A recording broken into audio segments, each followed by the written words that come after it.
Hello, patrons. Last time we talked on Psycho Mind, we talked about an entity that I had seen called Enki. Now, I don't want to get into the specifics of is this some actual entity or is this some kind of psychological thing, and I don't need to get into the specifics of why I call it Enki. That's all explained in the previous video.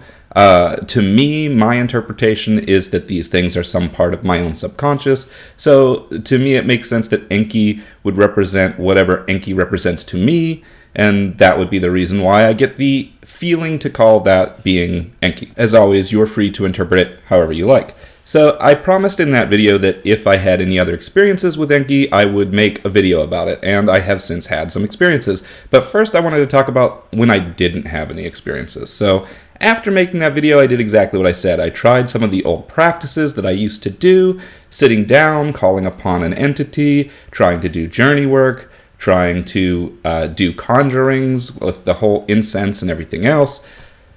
None of that worked for me. I got absolutely nothing back. It was basically just stillness and silence, which is kind of what I expected. So I've been feeling, since I got out of the occult, that with the new way that I look at things, with the new view I have in how the occult works and how all of the magic works, that those practices aren't going to work the same way for me anymore, that I'm not going to be able to utilize them because of the way that I look at them now. And that seems to be the case. So over about a 2-week period after the last video, I attempted some of this stuff and I just couldn't get anything out of it whatsoever. Not that it was a bad experience, just a very chill, pretty typical meditative type of experience instead of getting back, entities, things like that. So it seems, and it may just be a practice thing or it may be some blockage, but it seems to me that doing those same practices that used to work for me for 7, 8, 10 years don't work for me anymore with where I'm at now. Not really a problem. So I just kind of went, all right, well, it doesn't seem to work this way for me now, which I kind of expected. And I moved on to saying maybe it's just that I need to get more practice or something like that. And so I put it in the back of my head to keep trying this later, but to move on to other stuff I had to do at the time. And then when you do that, that stuff just kind of disappears. A lot of time you forget to get back to it. So I didn't get back to it. I didn't try to reach back out again after about 2 weeks of trying. Suddenly, I have this dream. And in the dream, I see Enki again. And in this particular dream, I'm floating in what seems like emptiness, for lack of a better word for it. And if you think my body is parallel like this, with this being my head, Enki is kind of floating here, vertically. And then another being comes up next to me here, and we'll call him Enlil, because that is the emotion I got. So Enki reaches over my face and covers my eyes with his hands, and Enlil reaches around my waist and covers my heart with his hands, and then this energy just kind of courses through me. And when I woke up from the dream, I felt tingly throughout my entire body. Now, I felt that feeling before, back when I was heavily into the occult, where I have kind of a dream about some kind of deity or being that I was working with, and then I wake up with this weird kind of, I guess you would call it energetic or vibration feeling throughout the body. Even though I hesitate to think of it as an energy for real, it could be something to do with the breathing that I'm doing whenever I'm asleep and having this type of dream that's giving me kind of this weird feeling throughout the body. I'm not sure. So I don't want to get everybody's hopes up and saying oh man, you get this energetic whatever. But if that's the stuff you believe in, fine. So anyway, point being, I haven't felt that in probably 1.5 to 2 years. So it was weird to suddenly get that feeling and to have it tied directly with this same entity type being again, so that was interesting. As for the significance of one of them covering my eyes and one of them covering my heart, I don't know. That's up for interpretation. A lot of times when it comes to this type of stuff, it seems that after whatever happens and it gets half a year to a year away, I can look back and go, that might have meant this. But in the moment, I never really know what's going on. So I debated for some time whether to make a video basically stating everything I just stated, because it really didn't amount to any knowledge or not. But then, last night, I had another dream involving Enki. I should specify that last night is not necessarily the night before you're watching this, because I recorded this on the 26th of July, and I don't know when I'm posting it, so whatever. So in the dream, it was very much like the old dreams I used to get back when I was really deep in the occult, where an entity just shows up and just basically provides knowledge, and while providing it, imagery comes into my mind, and I'm able to see and experience an idea of something that I didn't quite form yet. And a lot of times, part of the reason that I believe now that all of this is psychological and a representation of my own mind grasping new concepts is because that usually seems to be the end of the interaction, that I will suddenly have either a dream or a realization moment or a meditation or something where all of whatever these little pieces of what this entity are trying me tie together, and I see this greater concept, and that concept becomes a part of me. And so that seems to be what's happened again. I'm not entirely sure what the implications of this concept are, but I will share to you more or less what I can remember from the dream and how it's kind of impacting me right now. And it seems strangely that as I woke from this dream and have gone through my day to day, I keep finding things to validate what happened in the dream. So in the dream, I was shown the 3 pillars from the Kabbalah, which is the central pillar, the pillar of mercy, and the pillar of severity. And I was told that the views of looking at things as being in the central pillar is the way to be is an incorrect understanding of the entire model. It's something that I've had wrong all along, and that a lot of occultists get wrong. Walking the quote-unquote middle path of the pillars, and I've said this before myself, but apparently I don't practice it, is not about simply ignoring the extremes of both other ends. It's about embracing the entire picture. In other words, walking what should just be called the path instead of the middle path. Walking the entire path, zigzagging your way up through the Kabbalistic chart there, is about going from severity to mercy to the center, to severity, to the center, to mercy, etc. Like, you're supposed to envelop the entirety of your being, which includes both ends of the spectrum. In a sense, what he was telling me is being depolarized, which is something we've talked about on the channel a lot, is the opposite of the state that you want to be in all the time. In other words, this popular idea that being depolarized means not being pulled toward 2 different sides of kind of a form of philosophical thought is an incorrect understanding of what is being portrayed by the Kabbalah. That is not what they meant.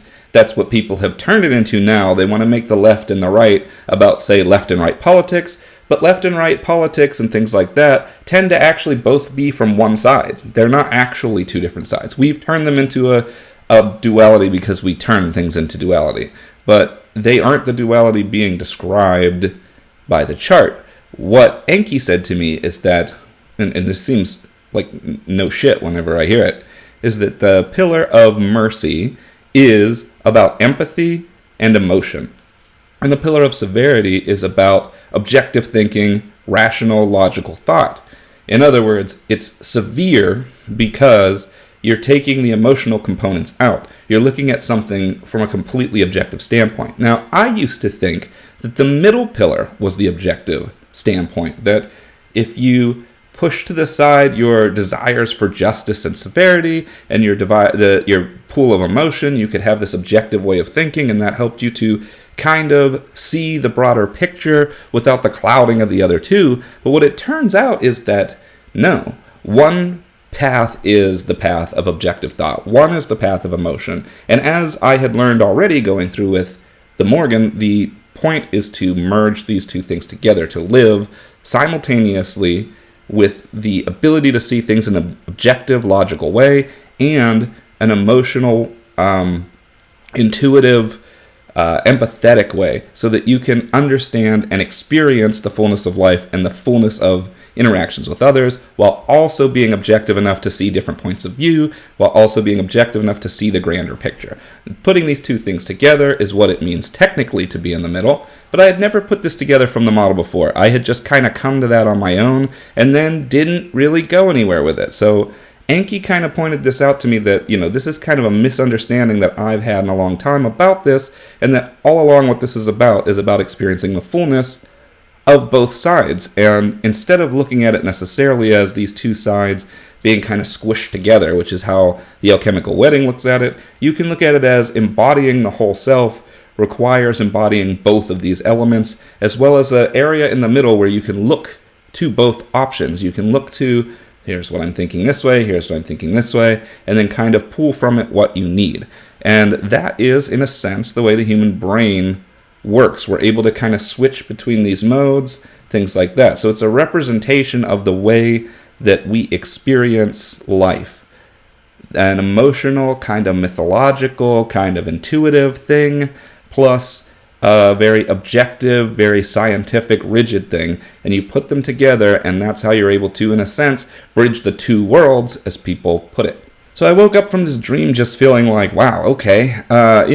First of all, from a logical standpoint, when I lay it out like that, people are going to say, that just sounds like everything you ever said in the old channel. The problem is, it's what I said. It isn't necessarily what I understood.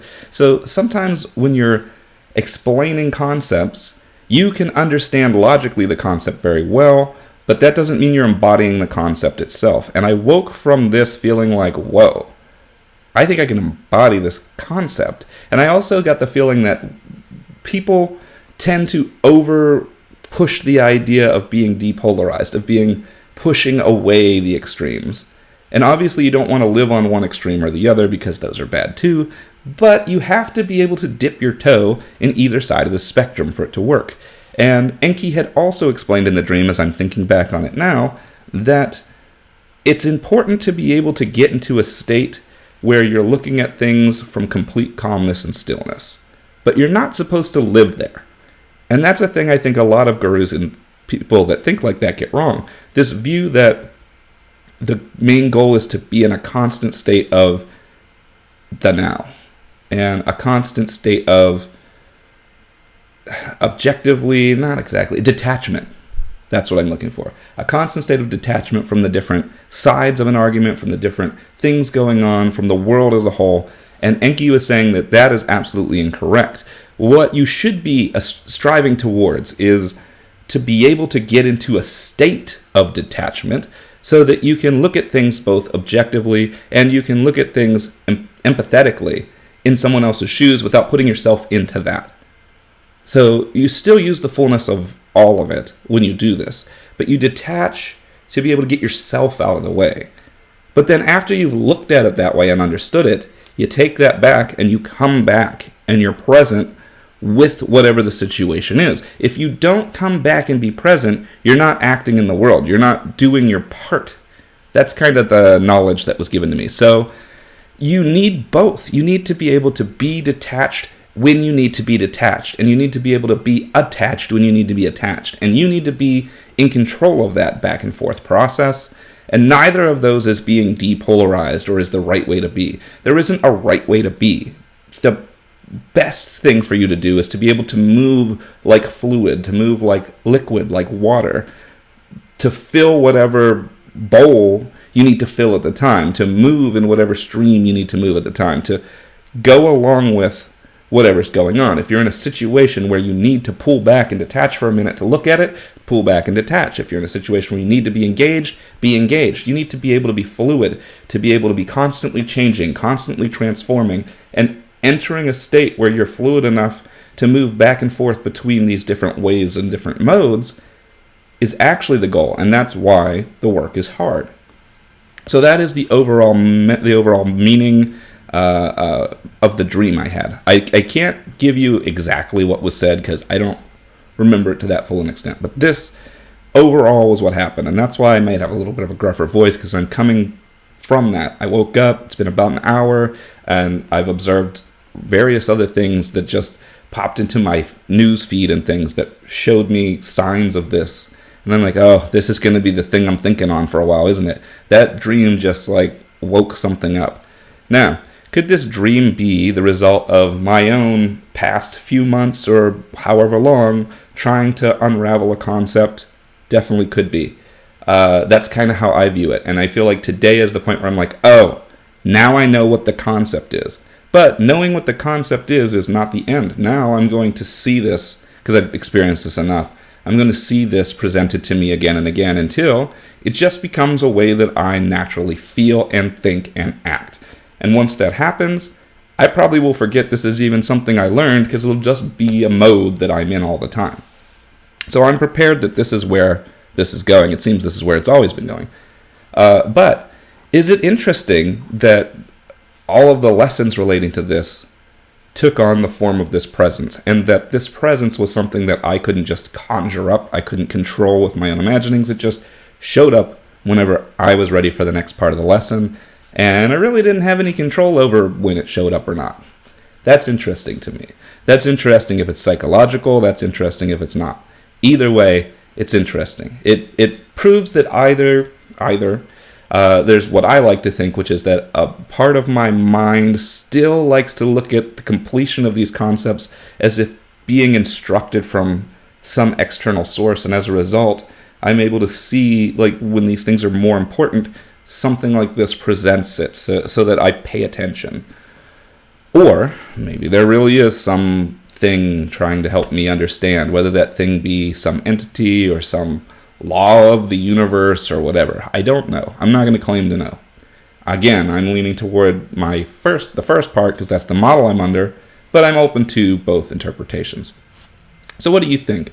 Is this interesting? Is it something where, as I see more indications of this, or if I have any more interactions with Enki, is it something you guys would like to hear about? I'm just interested in your thoughts on the whole thing.